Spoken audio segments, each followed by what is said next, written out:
बिस्मिल्लाहिर्रहमानिर्रहीम, अस्सलाम वालेकुम। कशीदगी बढ़ती चली जा रही है। भारत की कई फौजी चौकियां तबाह कर दी गई हैं। LOC पर कश्मीर के इलाके में पाकिस्तान ने भारत की मुतअद्दिद चौकियां तबाह कर दी हैं और इसकी वीडियोस भी सामने आ गई हैं। ये आप देखिए, यहां पर आपको नजर आएगा, ये भारतीय चौकी है और अभी चंद ही सेकंड बाद आप देखेंगे, ये देखिए पाकिस्तान की तरफ से गोलाबारी की गई और ये देखें, ये भारतीय चौकी तबाह। कई भारतीय चौकियां इस तरह से तबाह की गई हैं और उनकी फुटेज भी सामने आ रही हैं। साफ़ी हैं मुगीस अली, उन्होंने भी ये शेयर किया है ये इस वीडियो को। फिर जनाब सिख फॉर जस्टिस ने पाकिस्तान खालिस्तान जिंदाबाद के नारों की फुटेज जारी कर दी है।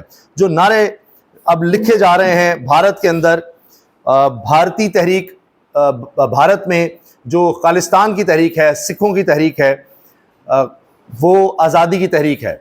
जहाँ जहाँ सिख आबादी है वो खालिस्तान के नाम से वहाँ पर आज़ादी चाहते हैं और उनकी तरफ से ये नारे लगाए गए हैं और इनकी तहरीक रहनुमा इसके बारे में बता रहे हैं।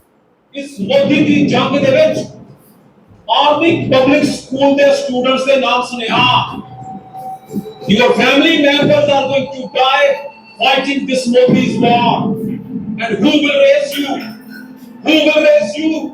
This Indian government is going to put ₹10। अब जनाब वो कह रहे हैं कि जी हमने नहीं लड़ना, सिख ना लड़ें पाकिस्तान के खिलाफ और सिख स्टैंड्स विद पाकिस्तान, खालिस्तान जिंदाबाद, पाकिस्तान जिंदाबाद, ये स्लोगन्स वहाँ से नजर आ रहे हैं। पहलगाम फॉल्स फ्लैग के बाद भारत पर जंगी जुनून सवार सरहदी इलाके खाली करवा लिए, वहाँ से लोगों को निकल जाने का कहा गया है क्योंकि भारत जंगी जुनून के चक्कर में अब बड़ी कार्रवाई करना चाहता है या कम से कम उसकी तैयारी कर रहा है या दिखाना चाहता है कि हम किसी भी कुछ कर सकते हैं। भारतीय शहरियों को हालात से बेखबर रखने के लिए मोदी सरकार ने सैकड़ों टीवी चैनल्स भी ब्लॉक करवा दिए हैं कि भारत में देखी ना जा सकें और मोदी सरकार ने सरहदी इलाके खाली करवाना शुरू कर दिए हैं। इसके अलावा बताया जा रहा है कि भारतीय फौज ने सांबा, कठोरा और अंगोर सेक्टर में मजीद देहात खाली करवा लिए हैं। इससे कबल अटारी सेक्टर में भी भारत ने गुरुद्वारों से ऐलानात करवाकर अवाम को फसलों की कटाई के लिए अहकामात दे दिए थे कि यहाँ से फसलें काट लें, हम किसी भी वक्त कोई कार्रवाई कर सकते हैं और फिर जाहिर है कि बमबारी होगी, आप ये इलाके छोड़ दें। तो ये इस वक्त नज़र आ रही है सूरत हाल, क्योंकि शायद ये भारतीय चौकियाँ भी तबाह की गई हैं, उस वजह से भी अब भारत और ज़्यादा रिएक्शन दिखाना चाह रहा है। मकबूजा कश्मीर में मुसलमानों पर बढ़ते मजालिम पर न्यूयॉर्क टाइम्स हक़ाइक़ सामने ले आया है। किस तरह से मकबूजा कश्मीर में अब ये पहलगाम वाक़े की आड़ में मुसलमान कश्मीरियों पर जुल्म ढाए जा रहे हैं, उनके घर गिराए जा रहे हैं और कोई कानून नहीं, कोई आइन, कुछ नहीं। भारत में कश्मीरियों के लिए कुछ नहीं है, मुसलमानों के लिए कुछ नहीं है, पूरा भारत ही कश्मीर बना हुआ है। तो वहाँ पर बस इल्ज़ाम लगा देना है कि इसका भी ताल्लुक था, इसका भी ताल्लुक था, उसका घर बार सब तबाह, कारोबार तबाह, रिश्तेदारों को हिरासा किया जाता है, उनको भी पकड़ लो, उनको भी वही सजाएं दे दो कि जी तुम दहशतगर्द के रिश्तेदार हो। पाकिस्तान एयर स्पेस की कड़ी निगरानी शुरू, गिलगित और सकर्दू के लिए तमाम परवाजें मनसूख कर दी गई हैं ताकि किसी भी तरह की सूरत हाल से निपटा जा सके। तो अब गिलगित और सकर्दू में कोई परवाज़ नहीं जाएगी क्योंकि ये सेंसिटिव इलाके हो चुके हैं और यहाँ पर मुसलसल एयर स्पेस की निगरानी की जाए कि कोई भारतीय जहाज़ अंदर ना दाखिल हो सके, उसके लिए एहतियातन ये काम किया गया है। अच्छा, क्या आप पार्लियामेंटेरियन से नहीं कहेंगी कि आप भी अदालत में आएँ? अलीमा खान ने इसका जवाब दिया रिपोर्टर को। सबको पता है इमरान खान का केस लग रहा है, मेरा हक नहीं बनता ये कहूँ कि अदालत आ जाएँ। आज अलीमा साहबा बड़ी गुस्से में भी नजर आई, पहले ये सुनिए। आपको क्या, आप ये नहीं कहना चाहेंगे पार्लियामेंटेरियन से खान साहब की बहन के आप भी आए कोर्ट में, जिस तरह खान साहब ने कहा था कि असेंबली और हाई कोर्ट के दरमियान इतना फर्क भी नहीं है, तो आप इस तरह नहीं करेंगे जो पार्लियामेंटेरियन है पाकिस्तान तहरीक इंसाफ के उनसे आएंगे अगर फ्री हुए अपनी मजबूत ना हो तो आ जाएंगे। क्या कह सकते, मेरा काम नहीं बता।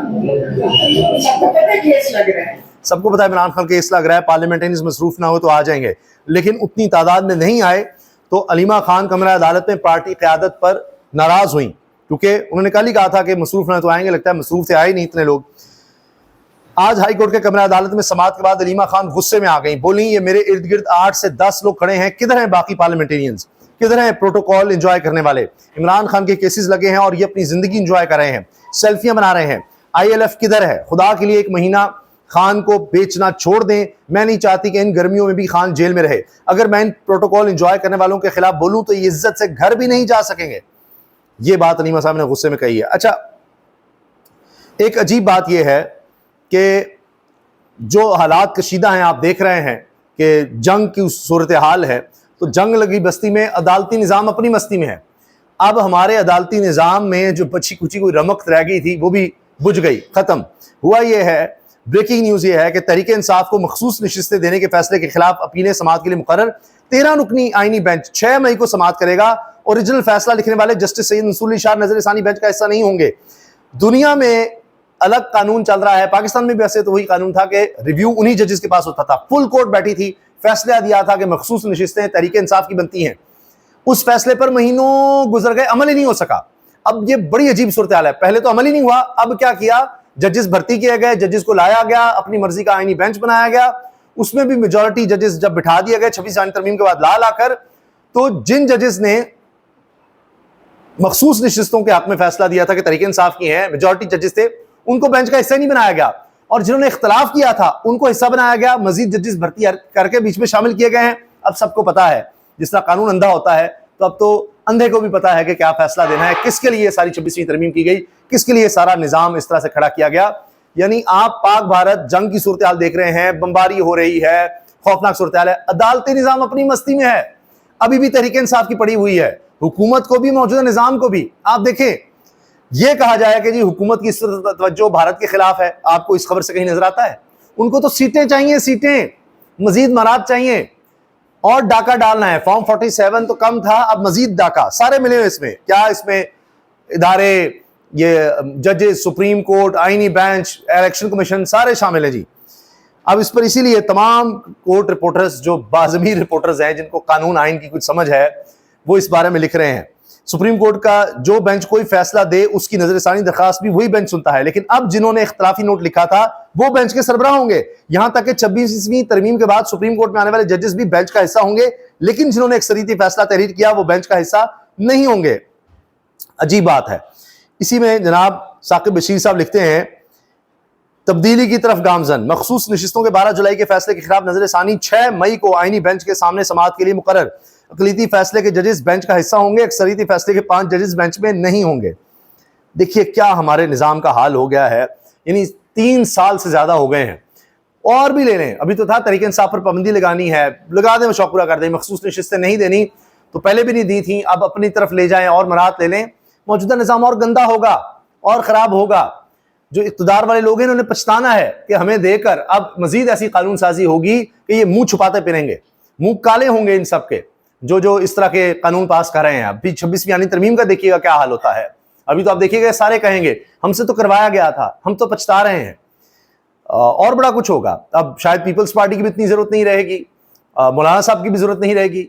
मखसूस नशिस्तों के जरिए तहरीक इंसाफ की जो सीटें थी वो भी हथिया कर इन लोगों को लगा दिया जाएगा और फिर से जो मर्जी काम लेते रहें।